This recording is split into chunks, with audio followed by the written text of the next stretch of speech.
Hello, hello! Hello everyone! Magandang gabi po sa inyong lahat. Magandang araw sa Pilipinas.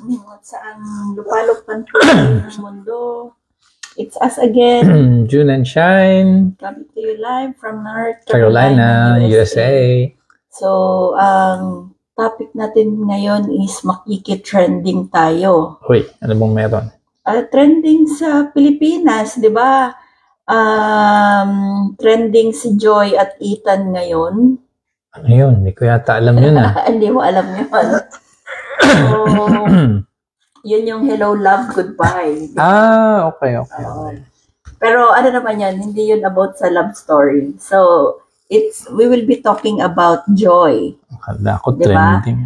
Little joys brings impact, and then, finding happiness in everyday moments. Yo. Joy, di ba?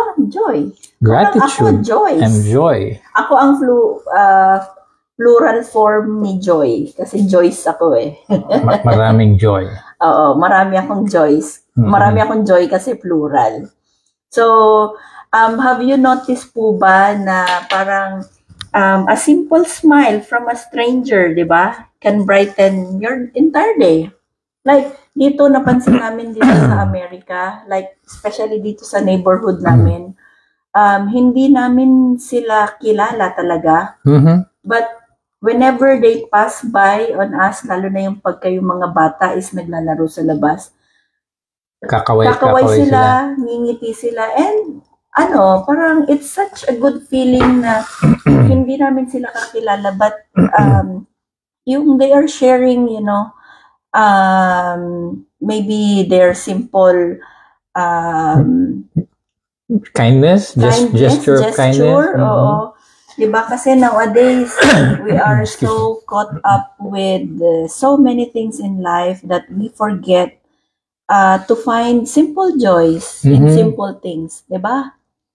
Ay, masarap sa pakiramdam yun. Lalo, bago kami dito sa neighborhood, sa community, pero hindi ka nila tinitreat as a stranger. Kumbaga, you're part of the community. Oo. Kumbaga, little joys, they are often small, sometimes unnoticeable. Diba? Unnoticeable moments, o di kaya may mga experiences tayo na nagbibigay ng happiness, pero hindi natin nabibigyan ba ng pansin or hindi natin napagbibigyan ng tuon. Diba? Kasi nga, we're so busy in life, we're so caught up with so many things na parang hindi na take for granted natin. Na-overlook na. Like, itong simpleng tsaa. Diba? Sarap yan. Sa isang malamig na panahon ngayon, kasi it's soon to be winter time dito sa Amerika, di ba? It's simple joy, di ba, na makakapagbigay ng warmth sa'yo. We need to appreciate those things, di ba? Like, siguro, katulad nung sinabi niya, random act of kindness, di ba? O di kaya, halimbawa, di ba meron tayong, may mga coffee lovers dyan na they take parang simple joy from having a cup of coffee. Diba? So, why little joy matters? Sige daw. Bakit? Diba? Kasi small positive moments can boost mental health. Diba? Siyempre, by releasing dopamine and serotonin. So, science tayo. Diba? Hindi, totoo naman eh. Kaya nga, di ba may mga like we have yung sa mga psych patients, especially yung sa mga depressed, merong mga medicinal yung medicine, may binibigay silang medicine sa mga taong depressed to help them boost their yung dopamine. Yung dopamine, yung serotonin nila para makapag-bring up ng joy. Ma-feel nila na parang there's something worth to be living. Kasi 'di ba, once you are depressed, you think of having, you have suicidal thoughts, di ba? Yung mga ganon. Negative depression. So it will help. And then, syempre, we need to focus on little joys kasi it trains our mind to see positivity even in challenging times. Diba? Okay. So, di ba yung stress parang chemical reaction din yun? Oo, parang din siyang chemical reaction. Kaya nga, di ba, once you feel stress, kailangan mong maghanap ng way to distress. Kasi if you are full of parang stress, di ba, if you can remember, Dr. Willie Ong said na yung stress ang nakakos ng cancer sa kanya. Iyon. Di ba? So, hindi lang yung stress. Siguro yung it runs at at subconscious na rin kasi. Kasi the more na iniisip mo at the back of your mind, ayun, the more na nag-react din yung katawan mo. At saka, why little joys matter? Kasi yung ripple effect niya, di ba? Ayan na naman yung ripple na yan. Ripple, di ba yung parang continuous, di ba? Kasi when you embrace little joys, you become a source of positivity for others, creating a cycle of happiness, di ba? Kaya nga, may mga taong sadyang happy. And those joyful people, they like, yung mga ordinary people, they like to be surrounded by, joyful people kasi nga sila yung life of the party. Oo, sila yung life of the party. Parang, I don't know if you always say na never a dull moment when you are with this person. Okay. Diba? Okay. Yun. May kilala akong ganyan tao. Sino? Shoutout sa iyo, Jojo Rabago. Yan, darling ng bayan yan pagdating sa Abu Dhabi. Oo. Never a dull moment. Never a dull moment, pero hindi mo alam, mabigat ang dinadala niya. Oo. So, yun. So, how are we going to find happiness in every moment? So, maybe we'll be just sharing some practical tips para, alam mo yun, maano natin, kumbaga, mahone natin yung skills na makapaghanap ng happiness in our everyday situation. So, unang-una, we need to practice gratitude. So, yun ang unang-una talaga. Diba? Write small things that makes you happy. Diba? For me, being with my kids, being with my family, it brings me joy kahit na gano'ng kakukulit yung mga yan. Kasi, no matter how tired I am from work, makita mong sasalubungin ka nila. Alam mo yung tanggal pawi yung pagod. Halimbawa, yung magsasabi sila out of nowhere ng I love you, yung mga bata, di ba? Yeah, bigla na lang yayakap. Biglang yayakap. So, it melts our heart. Diba? So, we need to practice that one. I-apply natin yun every day. And then next way to find happiness in everyday moments is be present. Diba? Pay attention to your surroundings and savor the moment. Tama. Diba? Kasi life is short. Diba? Kumbaga, the things that you can do today, do it now. Kasi tomorrow is never promised. Tama. Like, I remember yung time na nakapag-retire na si mama from work. So, I have so many plans in mind. Like spending kumbaga, i-spend yung time with her, yung mga moments that we missed when I was a child hanggang sa dumating yung time na nag-retire siya.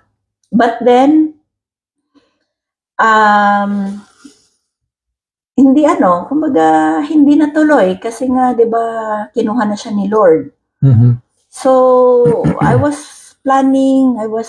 keep on planning on that those times, but it never happened. So, kumbaga, real talk lang na be present with your family, with your relatives. Express your love. Kasi it's really not easy. Yung, alam mo yun, yung regrets. Oo, yung sayang hindi ko nagawa. Hindi ko nasabi sa kanila na mahal ko sila, na I value them, I'm grateful for what they did to you. Yung mga ganun bang bagay. So always be present, guys. And then next way to find happiness in everyday moments is celebrate small wins. So acknowledge little accomplishments. Quick win. Small wins. Oo. Kasi not day is, alam mo yun, hindi tayo palaging nananalo sa laban sa buhay. Diba? Parang, parang it takes time na parang ang hirap bang,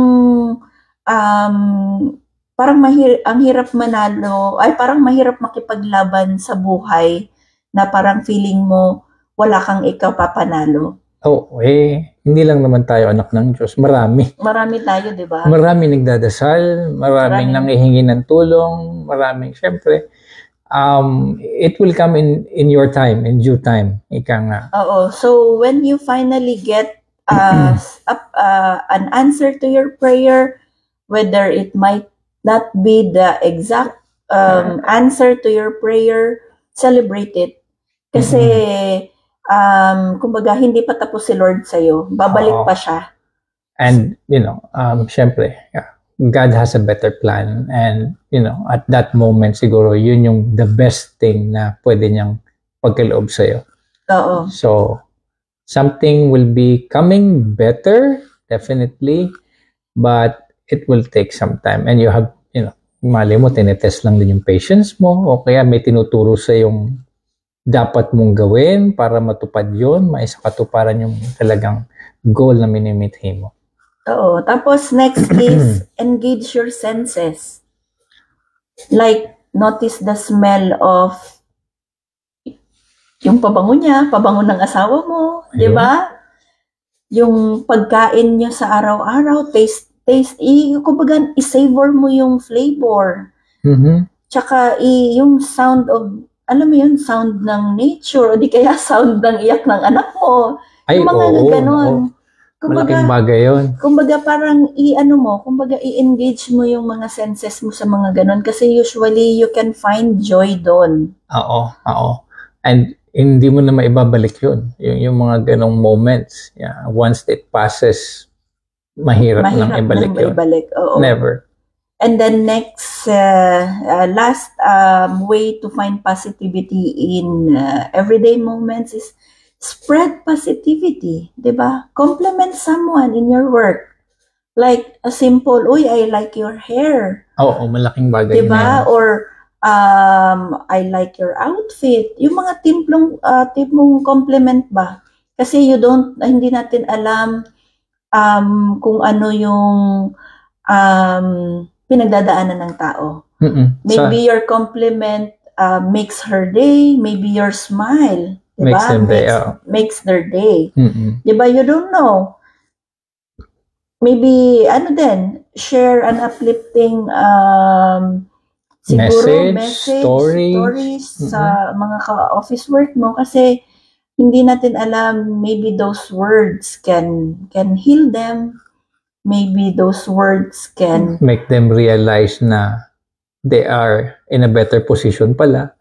Or they should be grateful for something that they have. Kanina nakapagkwento ko dun sa isang kasama ko sa trabaho, yung aming isang CRM. Dumaan lang siya sa office. She's almost 60 years old na babae siya. Nakapagkwentuhan lang siya. Sabi niya, gusto lang kitang makapagkwentuhan. Sabi niya, walang problema. Sabi ko, why not? It's something out of work, something personal talk and all. I got to learn na singer pala siya, na mahilig siya maglaro ng golf. Marami siyang plano. And nagkwento din ako ng parte ng buhay ko. And then dumating yung aming CIO. Sabi niya, kumusta kayo dyan? Anong pinag-uusapan? Sabi ko, wala, something out of work lang. Out of the ordinary. Sabi ko, we're spending a lot of time here working in the office, so why not know the person you are working with personally? Personally, oh. So, kasi parang mas kumbaga second family mo na sila dahil halos buong araw mo sa kanila nakaano, di ba? Ilang oras lang ba tayo meron? And ilang oras lang ba talaga ang nagugugol natin sa pamilya natin? Except for, during weekends. Yung off days. Yung off days lang. Wala nang iba. Diba? So, it's a good thing to learn something from, your colleagues as well para at least maging smooth, maging more collaborative at more, ma-encourage yung teamwork. Mm-mm.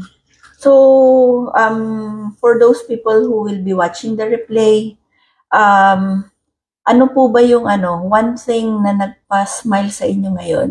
Uy. Diba? Yeah. Just comment down below para ma-celebrate natin. Yung maliit diba? na bagay na nakapagpasaya sa inyo that made your day complete.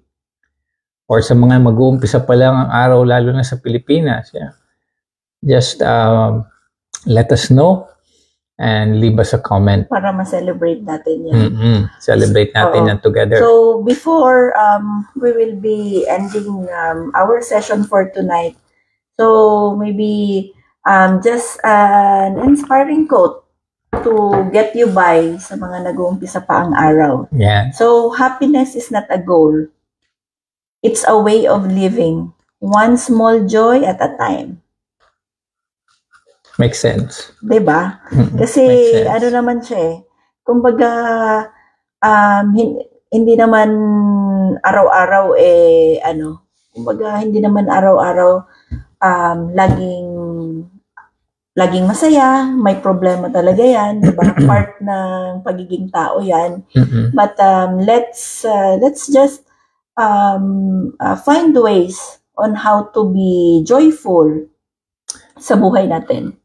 Live a day at a time, kumbaga, and be present. Oo, kasama yun sa atin. Kasi nga, tomorrow is never promised.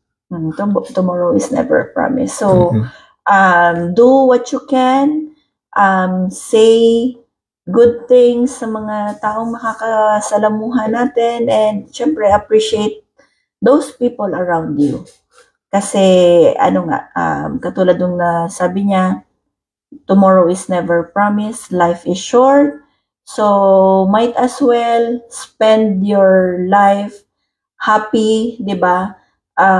Parang para at least, dumating man yung panahon na wala na tayo dito sa mundo, mariremember tayo ng mga tao na parang we live our life, na parang, uy, namatay yan kasi puro problema. Di ba parang ang pangit ng sama naman. ang sama ng dito ng dating, di ba? So kumbaga parang let's just live our life well, cherish every moment, di ba? So I think that would be all for tonight. So sa mga hindi pa nakakapanood ng movie nila Joy, at saka nina. Oo, at saka ni Ethan, mag-watch na lang kayo ng replay nitong video. Kasi siya naman si Joyce naman ako, tapos siya naman Sino naman siya naman, ikaw si June. Ako naman si June. Hindi, kasi pangalan ko Joyce eh. Oo. Ikaw si June at ako naman si Joyce, di ba? At andito kami para magsabi sa inyo ng hello. Hello. Hindi tayo magsasabi ng hello, love, goodbye. Hello lang. Hello. And we'll see you again. Yun. Maraming salamat po. Good Thank you night, po. everyone.